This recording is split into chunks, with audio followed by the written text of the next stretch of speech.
Welcome to the Trend Detection Podcast powered by Siemens. And now, your host, Niall Sullivan.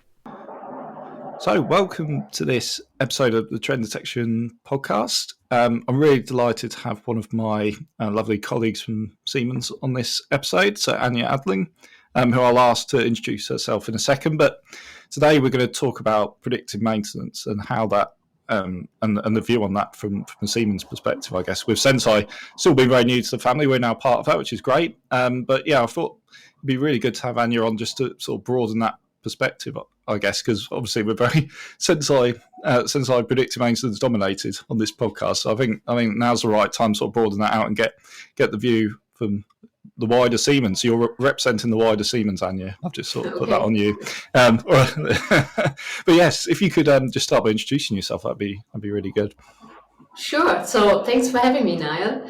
My name's Anja Adling. I'm heading a group in the portfolio management for customer services in factory automation, and we're concerned with analytics services in general. And of course, energy management services is one aspect to it, but another very big aspect is the predictive maintenance part. And this is, well, how we came to Senseye and why this is such a close topic to me as I'm taking part in the integration of it into Siemens. Yeah, and we'll certainly dive into that a bit more. I think that's a real interest where where Senseye fits in, I guess, with the rest of the sort of portfolio. But if we could just start with a little bit of background on yourself, Anja. So both within Siemens and outside of Siemens, I guess, or before Siemens, if there is a time before Siemens. Actually, my connections with Siemens go back quite a long time. So before that, I was just a high school student. So really, I started my journey with Siemens in 2002 already in Berlin, where I'm actually from. And I was studying at the Siemens Technic Academy and got my associate engineer degree at the Siemens Professional Education. And this was really my first step into this big international world of Siemens. And then I said, okay, there's more to study. And I went outside of Siemens to study at the HTW in Berlin for business informatics. But I stayed in touch. So I had the possibilities to work as a working student with Siemens, also did an internship in New York with Siemens. So it didn't let go of me anymore. And then during my university studies, I learned that there's this really cool program, Siemens graduate program at Siemens, for graduates to really get a good view around the different parts of Siemens. So I really was working towards exactly doing this, and I had the chance to look into 3 different departments before I finally settled down with Siemens, let's call it like this. And ever since, I've held different positions in product management, also in business development for industrial network components, before actually joining then the customer services part in Siemens in 2019. And as predictive services were my field of responsibility back then, I got involved into the whole Senseye topic, starting with the due diligence and then really actually seeing the acquisition taking place and then now integrating. Yeah. No, it's really interesting, and there's so many people I talk to have come into Siemens via that route. I mean, I guess, you're still at Siemens, so I guess you found it, a great success and a great route for your career as well. I know it's a bit of a side note to what we're talking about, but I just find that interesting that Siemens provides those opportunities as well. And it's helpful because Siemens is such a big company. And it makes sense to kind of connect all the different dots within the organization. And it helps to have a personal network within the big organization. So this is what still motivates me and interests me to see at the different parts of the organization. What do people do there? How does it fit together with what I do? Can we make a connection? And that's really inspiring. And I guess my question would be, how is, like you said, you moved around, which I think is very sort of sensible approach, to get that broad understanding. But how has that helped you in your sort of role where you are today? Because I know you mentioned about building a network, but are there any other sort of benefits you've found around that?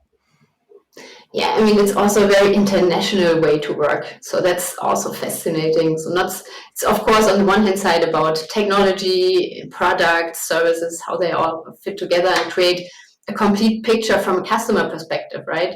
So customer has various interests, and for them we are one Siemens, and we want to appear exactly like this. But of course that requires some knowledge internally and yeah, cooperation internally.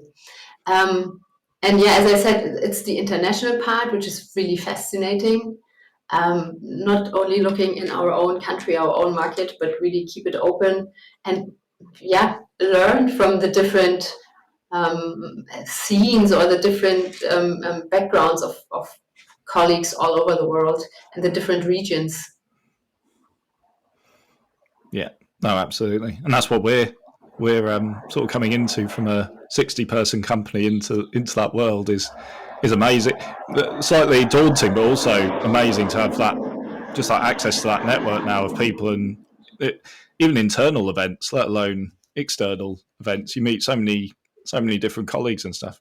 I think we've gone.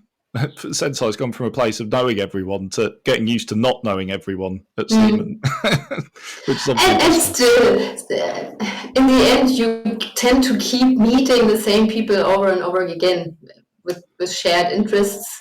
After time, I think you automatically grow this network. And predictive maintenance, I mean, this is one of the hot topics, definitely. A lot of people are interested. It's closely connected to artificial intelligence, so another buzzword.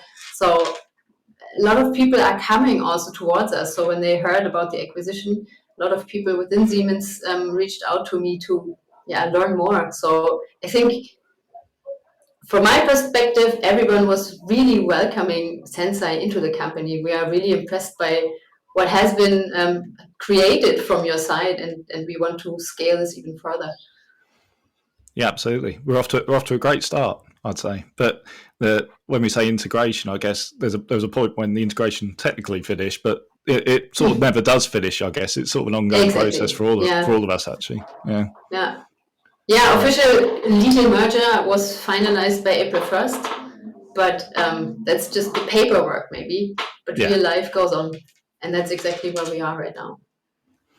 No, exactly. And I guess sort of just going back to what we were saying before about, because obviously you must have a massive interest in technology. If Siemens was like the first port of call, but what sort of drove your interest in technology in general? There's kind of this one picture I have in my mind when at home, I was, I don't know, 16, 17, something like this, we got our first PC at home. So it was this screen and the box below, and even my parents didn't really know what to do with it, but it was good to have one. And I was standing in front of this box, really wondering, there must be something we can do with it to improve our lives, to make things easier. And ever since, I was really driven by making use of this PC at home.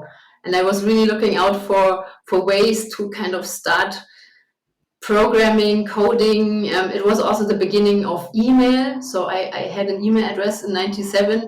Not a lot of my friends did. So, I mean, what do you do with email if you don't know anyone to send emails to? But still, it was really fascinating me. And ever since, I was looking for ways, what can we do with PCs or computing technology in general. And another example, what still amazes me is these little smartphones, right? I mean, we have everything in the palm of our hand right here. Calendar, phone book, and the map, camera, photo album, music player, a dictionary, I don't know, encyclopedia even, and the phone. But it's everything here, and if you can do something with such a small box, so that's technology plus the internet, the connectivity that connects us all. It's just fascinating. And I think I know the answer to this question, but do you still get that same buzz of excitement as you did when you were a small child with the strange box? Yeah. I mean, did you feel it? Like I had this smartphone, but it's everything to me, really. And I'm sure there's still more things to come that we're not aware yet. But yeah, in this sense, AI, ChatGPT possibilities, this is something with great potential also ahead of us. So I'm watching this closely as well, what we can do in the future with that. No, exactly. And I guess partly what we're trying to do at Siemens is to provide all of that, all these various different products doing wonderful things, but to provide that all in one place. Well, we could say in one phone or one device. All at a touch of a hand or whatever. Yeah, or combining different parts of technology into great solutions. In the end, a customer who does a predictive maintenance project with us or starts their predictive maintenance journey with us, the target they have is not to have this technology, it's to generate value out of it, to get value out of it. Of course, that's in the end what drives us. But I'm fascinated by how we get there, how we achieve that, and to support exactly in this journey and make it easier, faster, and try to standardize it more, because still today, we're all kind of learning, assembling. Technology is still growing and improving there. So it's really, I feel it's a journey. It's not a fact that there is, but it's progress. And that was a very important point, what you mentioned there. It's about the value. Technology's all, and we talk about it on this podcast and with Senseye and everything else, that it's more than just technology. It's not just, here's the great technology. And that's another reason why we don't although we're in the sort of AI analytics or section, let's say, or place within that, we don't overly talk about it in, say, marketing. We don't push that, because what we're pushing at, not pushing, but promoting is the outcomes to the customer, which obviously is they care about. Obviously, a lot are, particularly ChatGPT, very interested in the AI topic, but we're still, I guess, of a view that that's lesser important. They don't need to know how the algorithm works and how all that. They can do. We've got the experts who can explain that, but really they don't need to. It's like, does it do what it do? Does it deliver outcomes for your business, etc.? And that's what we try and focus on that. Well, as you know, I'm sort of telling you what you already know, really, but it's just interesting you mentioned that as well. Yeah, and of course, it's in the end, it's always being more efficient, having more availability, and so on. But everybody is saying that, So I always like to at least get a glimpse behind the scenes. What's the reality behind these promises? So for me, it's both, of course, focusing on the value, what's the intention, but I always want to know at least how. So yeah. I can't hide that technology part in the end. I like to find out about it, and I like to talk about it as well. Yeah. I guess that's what happens when you put a product and a marketing person in the same conversation. I'm interested in the technology as well, but I guess I'm coming at it from a slightly different angle, so I can appreciate what you're saying. So actually going back to obviously you said you've worked different parts of Siemens. So when did you sort of become part of predictive services, and what was sort of the market landscape, for want of a better phrase? When did you first hear of that phrase, predictive maintenance, and how did predictive services evolve either from that or because of that? Well, yeah. So as I said, I was formerly heavily involved in product business, like really boxes with firmware on them, but boxes.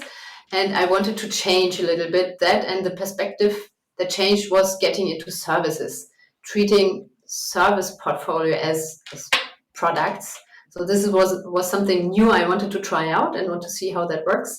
And really, that's the time when we discovered predictive maintenance as one of the products or areas for which we created services and solutions.